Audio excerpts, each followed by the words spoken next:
Hello and welcome to Climbing Daily. We are in Innsbruck for the Climbing World Championships. We're here all week filming with Black Diamond, bringing you guys loads of footage. But today it's the highlights of the men and women's lead championships with a bit of analysis and debrief from myself and Charlie Boscoe.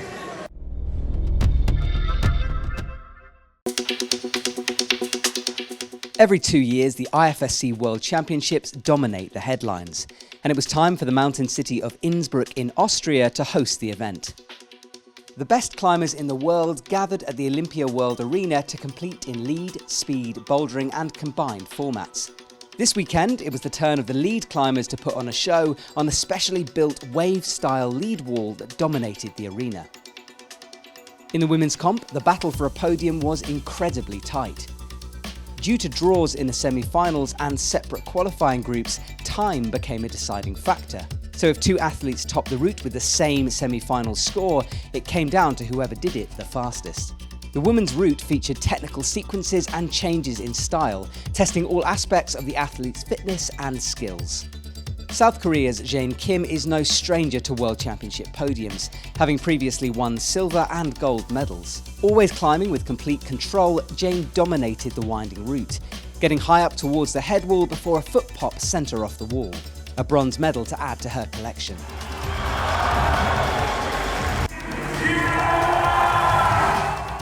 As we've often seen this season, the fight for first place was between Slovenia's Janja Garnbret and Austria's Jessie Pilz. Jessie climbed first, knowing she needed a top if she was to stand any chance of beating Janja, who has been on seemingly unstoppable form all year. She dealt well with the physical style of the route, fighting through the final technical section and sticking the dyno.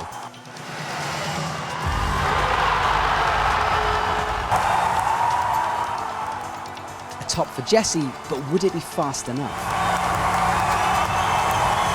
Janja was next on stage and put on her usual show of climbing brilliance. She didn't seem to struggle with any of the route, but had no idea the clock was ticking. She seemed to pause on the final moves before making the last dyno, and this was crucial, costing her the gold medal by just 7 seconds. So, gold for Jessie Pilz and silver for Janja Garnbret. I felt so much pressure and I was so nervous during the warm-up, and we could hear the crowd at the warm-up wall, so I was like freaking out the whole time. And then before I started, and I calmed down completely, and then I really enjoyed.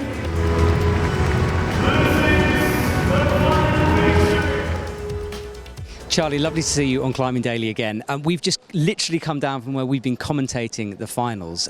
So I just wanted to talk it through from our perspective, because that was an exciting finish to the whole thing. Oh, it was incredible. And Janja arrived with enough time to finish the route. She didn't get it done in time. Jessie's the deserved winner, but it was so tight. I've just spoken to one of the judges. While Janja was climbing, I was texting one of the judges on WhatsApp trying to get a definite time for Jessie. Couldn't get one in time. Turned out she won by 7 seconds. Because before Jessie came out on the stage, we were saying, look, this whole season it's been a battle between Jessie and Janja. It could be either of those to win, but we both sort of expected Janja to take that away. So what a performance from Jessie in front of a home crowd. Oh, it was incredible. I mean, Jessie seemed to have something of a monopoly on fifth for a couple of seasons at the IFSC, and you wondered if she'd be a climber who consistently made finals but never made that breakthrough. She got 10 podiums, eventually won a World Cup this year in Chamonix when we were commentating together. I thought she would run Janja close, but I thought Janja coming out last, the big occasion, I thought Janja would do it, I have to be completely honest. And full respect to Jessie, because hunting down what many people are calling the best female lead climber of all time already at 19 in Janja Garnbret, to hunt her down and beat her in the World Championships was incredible. The time aspect of that is quite unique, because usually it's whoever the points go back down, but just explain why that wasn't the case in this situation. Why did it come down to time? Yeah, normally what we can do is count back to the previous round. So if the climbers are tied, we count back to the semi-final. If they're still tied, we go back to the qualifying round. However, if there are 2 qualifying groups, as there were here, because it's just the sheer volume of climbers, we need 2 qualifying groups, we can't count back. And Jessie and Janja were tied in the semi-final, and we couldn't count back to the qualifying round, so when they were tied in the final, it came down to time, which it does if it's for a podium place. So a slightly weird finish to the competition, but what an end. It's like you couldn't write that in a movie script if you tried, but it's so exciting for everyone watching. Oh, it was fantastic. And I always watch all the live streams I appear on to critique my own performance. I'm not really looking forward to listening to that one, because I think you and I were just shouting like maniacs, but you couldn't help it. When Janja came out to climb, I was nervous. I could feel myself just kind of twitching. My heart rate went up. My palms started sweating. I'm not sure how coherent it was, but I mean, what a start to the World Championships. First day, and we had a moment like that. The home climber winning in front of a home crowd by 7 seconds. Unbelievable. So tomorrow it's the men's final, so hopefully we'll check back with you and me tomorrow after that, because Adam Ondra, just big names are going to be coming, so very excited. Very, very excited. I mean, if it can deliver half what we've had tonight, it's going to be a good day. But first things first, we are in Austria, so we need an adult beverage before tomorrow. I like the sound of that. Let's go do it.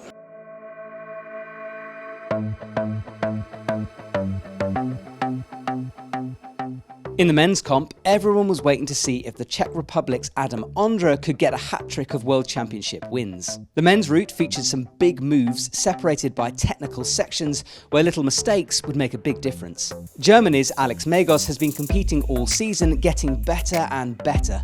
He made it through the crimpy section of the route and onto the head wall before a fall left him in 3rd place. Adam Ondra set a high point early in the finals.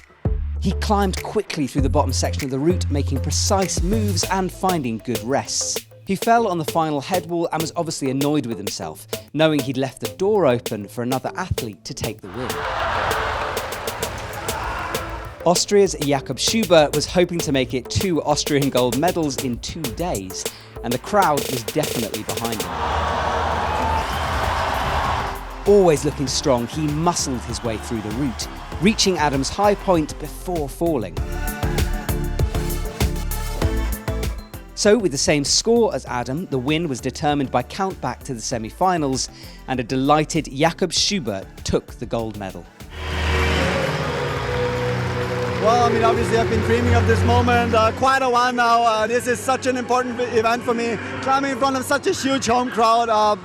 I really can't describe my feelings right now. Obviously the win of Jesse yesterday was amazing to watch, and it already gave me a bit less pressure. I felt like I knew if I actually make a mistake today and not gonna have a good result, they're not gonna talk about that. They're gonna talk about Jesse's success. Already now before finals, I really didn't feel any nervosity or pressure anymore. I was just psyched to have a good time in front of this crowd.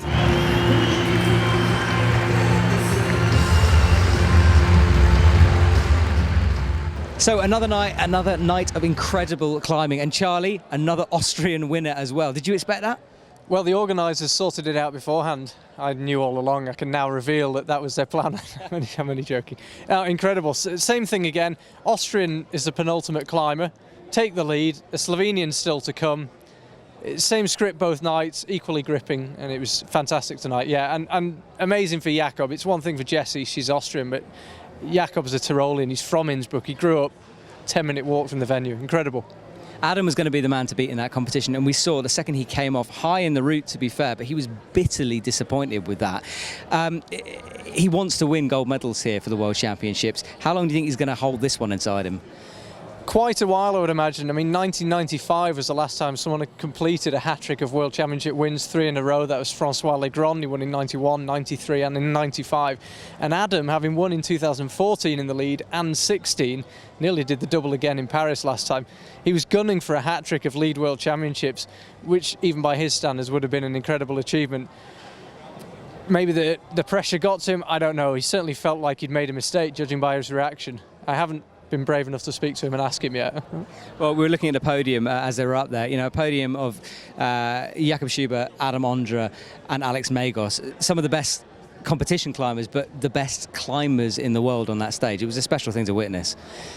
Yeah, I think with the Olympics looming, more and more climbers are competing across all 3 disciplines, but you look at someone like Alex Megos, the reality is he probably wouldn't have been here if it wasn't for the Olympic announcement. He's suddenly got this interesting competition climbing because you've got this huge carrot of the Olympics, and it means that we can have a World Championship podium, as you say, featuring Jakob Schubert, Adam Ondra and Alex Megos. I mean, That is more horsepower than has ever been put on one podium in the world. Incredible. Awesome. Well, that's it for us for this highlights show. If you want to see the full finals of the men and women's, it's on the IFSC YouTube channel, so do go and check that out. I'll stick a cheeky link in the description below. Charlie, thanks so much for your company in the commentary box and for the analysis afterwards. Really appreciate it. Thank you very much, and thank you for the plug on the qualifying highlights. The voiceover's the highlight of the highlights, isn't it? Yeah, I've taught him everything he knows about that. Thanks for watching, and I'll see you soon.